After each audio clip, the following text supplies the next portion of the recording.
আপনি শুনলে অবাক হবেন, ফেরাউন আসিয়ার সাথে লম্বা সময় সংসার করেছে, কিন্তু জীবনে কোনোদিন আসিয়ার সাথে সহবাস করতে পারে না। ফেরাউনের আরো অনেকগুলো বিবি ছিল, দাসীবাদী ছিল। সবার সাথে যদিও সে সহবাস করতে পারত, কিন্তু আসিয়ার সাথে কোনোদিন সহবাস করতে পারে নাই। কেন পারে না শুনলে আপনি অবাক হয়ে যাবেন। ফেরাউনের আরো একটা পরিচয় আছে। ফেরাউন একজন অবৈধ সন্তান। ফেরাউনের বাবা তার আপন বোনের সাথে জিনা করেছে, আর সেই জিনার ফসল হলো এই ফেরাউন। এই ফেরাউন যে জারদ সন্তান, দেশের সবাই জানতো। এই জন্য ফেরাউনকে কেউ ভালোবাসতো না, কেউ দেখতে পারতো না, সবাই ঘৃণা করত। আর ফেরাউনের কাছে কেউ মেয়ে বিয়ে দিতে চাইতো না, জোর করে করে বিবাহ করে নিয়ে আসতো। শুধু তাই নয়, এই পৃথিবীতে চারজন মানুষ সবচেয়ে বেশি নিকৃষ্ট, আল্লাহর দুশমন। এর মধ্যে 1 নম্বর এই ফেরাউন, 2 নম্বর নমরুদ, 3 নম্বর বখতানসর, আর 4 নম্বর আবু জাহেল। এই চারজন মানুষ পৃথিবীর সবচেয়ে বড় নিকৃষ্ট, আল্লাহর দুশমন। আল্লাহ পাক রব্বুল আলামিন এদেরকে সবচেয়ে বেশি ঘৃণা করেন, আর এরাই ইসলামের সবচেয়ে বেশি দুশমনী করেছে, সবচেয়ে বেশি ক্ষতি করেছে। আসিয়ার বাবা ছিল একজন ধার্মিক মানুষ। সে ছিল বনি ইসরাঈলীদের মধ্যে একজন নম্রভদ্র মানুষ। সে ছিল একজন ভালো মানুষ, আল্লাহকে বিশ্বাস করত, মুসা পয়গম্বরকে বিশ্বাস করত। তারই কন্যা ছিল এই আসিয়া, বড় সুন্দরী ছিল, পরমা সুন্দরী ছিল। ফেরাউন যখন আসিয়াকে বিবাহের প্রস্তাব দিল, আসিয়ার বাবা তখন বলল, না না, আমি তোমার কাছে আমার মেয়েকে বিবাহ দিব না।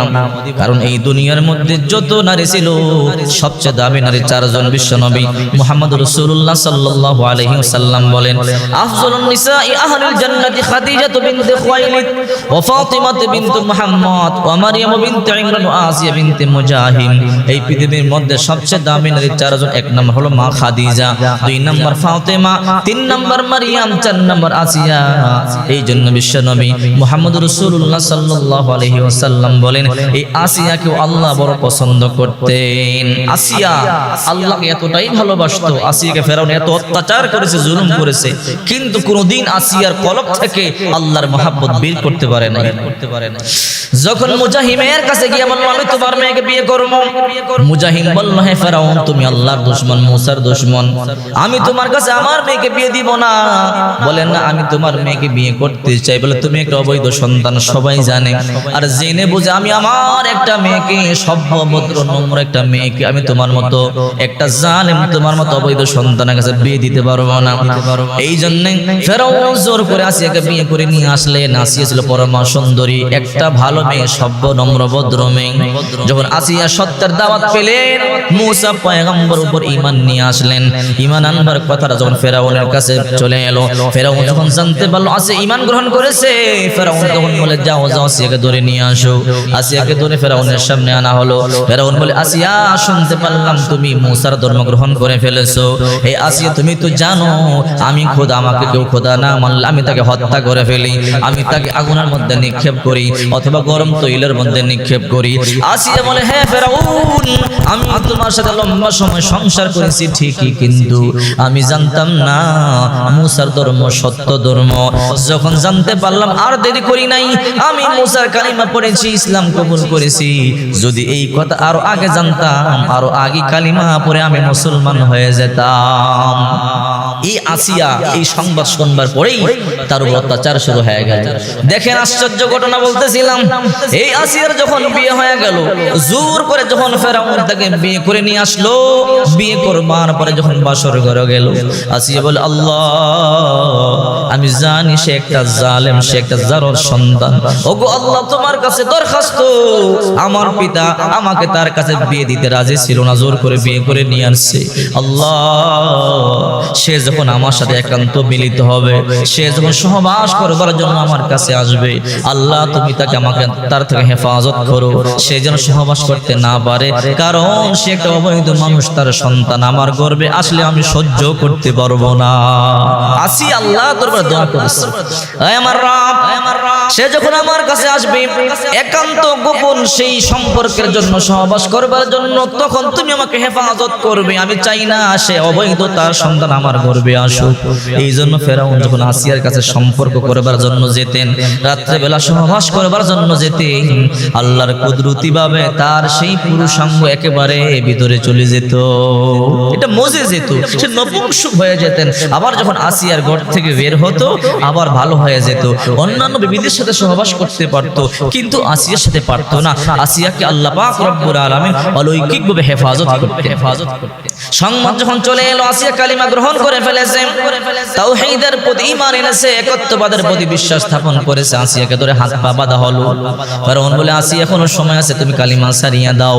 কালিমা না সারলে, আমাকে খোদা না মানলে আমি তোমাকে হত্যা করে ফেলবো। আসিয়া বলে, যতই মারো মারতে পারো, কিন্তু কালিমা সারবো না, ইসলাম সারবো না, ইসলাম থেকে চুল পরিমাণ নড়ে দাঁড়াবো না। আসিয়াকে মারধর করা হলো, লোহার চিরুনি দিয়ে দেহের থেকে গোশতগুলো টেনে টেনে খসানো হলো, হাড়গুলো বাকি আছে। একটা বিশাল বড় পাথরের মধ্যে আছে উলঙ্গ করিয়া শোয়া, আর একটা পাথর দিয়ে থেতলায় আর বলে, হে আসিয়া এখনো সময় আছে, তুমি ইসলাম ছেড়ে দাও, আমাকে খোদা বলে মানো, মুসার খোদাকে তুমি পরিত্যাগ করো, তাহলে আমি তোমাকে মুক্ত করে দেব। আসিয়া বলে, ফেরাউন তুমি তো জানো না আমি যে আল্লাহর গোলামি করি, ওই আল্লাহ তোমাকেও বানাইছে, ওই আল্লাহ আমাকেও বানাইছে। তুমি আমাকে মারতে মারতে টুকরা টুকরা করে ফেলো, খোদার কসম ওই দিন থেকে আমি কোনোদিন চুল পরিমাণ নড়ে দাঁড়াবো না। অনেক মারধর করলেন, কোনো কাজ হলো না। পাথরের মধ্যে নাকিয়ে থেতলানো শুরু করে দিলেন। প্রথম থেতলিয়ে একটা হাত দেহ থেকে আলাদা করে ফেললেন। এরপরে বললেন, আসিয়া এখনো সময় আছে, তুমি ইসলাম কবুল ছেড়ে দাও, ইসলাম ছেড়ে দাও, আমাকে খোদা বলে মানো। আসিয়া বলে, না না।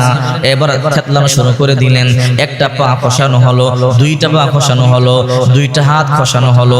বডির মধ্যে এখন হাত নাই, পাও না, শুধু বডিটা পড়ে আছে। আসিয়া মৃত্যু সজ্জায়। ফেরাউন বলে, আসিয়া কোনো সময় আছে, আমারে খোদা বলে মানো। আসিয়া বলে, না তোমাকে খোদা বলে মানবো না, আমাকে যতই কষ্ট দাও দাও, কোনো আপত্তি নাই। আমি আমার অন্তরে আল্লাহর যে ভালোবাসা, যে মুহাব্বত আর যে স্বাদ অনুভব করতেছি, তুমি আমাকে কি করো ভূক্ষেপ করবার মতো সময় আমার নাই। আসিয়ার ইন্তেকাল হয়ে যাবে, একেবারে মুমূর্ষ অবস্থা, রূহটা বের হয়ে যাবে। আল্লাহ বলে, ফেরেশতা যা যা আসিয়ার কাছে যা গিয়া বল, আমি এমন আসিয়ার ঈমানের প্রতি সন্তুষ্ট হয়ে গেলাম। আসিয়া পরীক্ষার মধ্যে ফার্স্ট হয়ে গেছে। আজকে আমার আসিয়া আমার কাছে যা চাবে আমি আল্লাহ তাকে তাই দিয়ে দেব। এই কথা বলবার পরে ফেরেশতা চলে আসলেন। আসিয়ার কানে গোড়ায় বলে, হে আসিয়া আল্লাহ তোমার উপরে সন্তুষ্ট হয়ে গেছে, আল্লাহ তোমার উপরে বড় খুশি হয়ে গেছে। আল্লাহ আমাকে পাঠাইয়া জিজ্ঞাসা করতে বলেছে, আসিয়া এই মুহূর্তে তুমি আল্লাহর কাছে কি চাও? আল্লাহর কাছে তুমি যা চাবে আল্লাহ তোমাকে তাই দান করবে। আসিয়া বলে, তাই নাকি? বলে, হ্যাঁ আমার আল্লাহ এই কথা বলেছে। বলে, হ্যাঁ। বলে, আমার আল্লাহ যদি আমাকে আমি যা চাবো তাই দিবি, তাহলে আমি আমার আল্লাহর কাছে একটা জিনিস চাওয়া আছে। আসিয়া যেই কথাটা আল্লাহর কাছে চাইছে, আল্লাহর এত পছন্দ হয়েছে, ওই কথাটা আল্লাহ তাআলা কোট করে রেখে দিয়া আয়াত বানায়া আল্লাহ পাক রব্বুল আলামিন আমাদের জন্য হাদিয়া পাঠাইছে। আসিয়া আল্লাহ দরবারে দোয়া করে, ইদ ক্বালাত রাব্বি বিনিলি ইনদাকা বাইতান ফিল জান্নাহ ওয়া নাজ্জিনি মিন ফিরআউনা ওয়া আমালিহি ওয়া নাজ্জিনি মিনাল কওমিজ জালিমিন।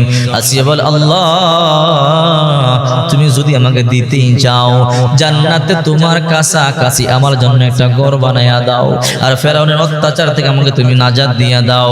আসিয়াকে আল্লাহ বলে, রে আসিয়া জান্নাতের মধ্যে ঘর দিলে কি হবে না? বলে, না না, তোমার কাছাকাছি জান্নাতের মধ্যে আমার জন্য একটা ঘর বানায়া দাও। আল্লাহ বলে, আসিয়া আমার কাছাকাছি কেন?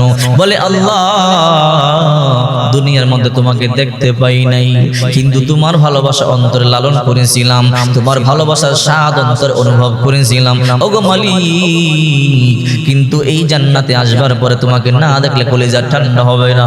এমন জায়গার মধ্যে আমার জান্নাতের মধ্যে ঘরটা বানাইবা, যেন সকাল সন্ধ্যা আমি তোমাকে দেখতে পারি।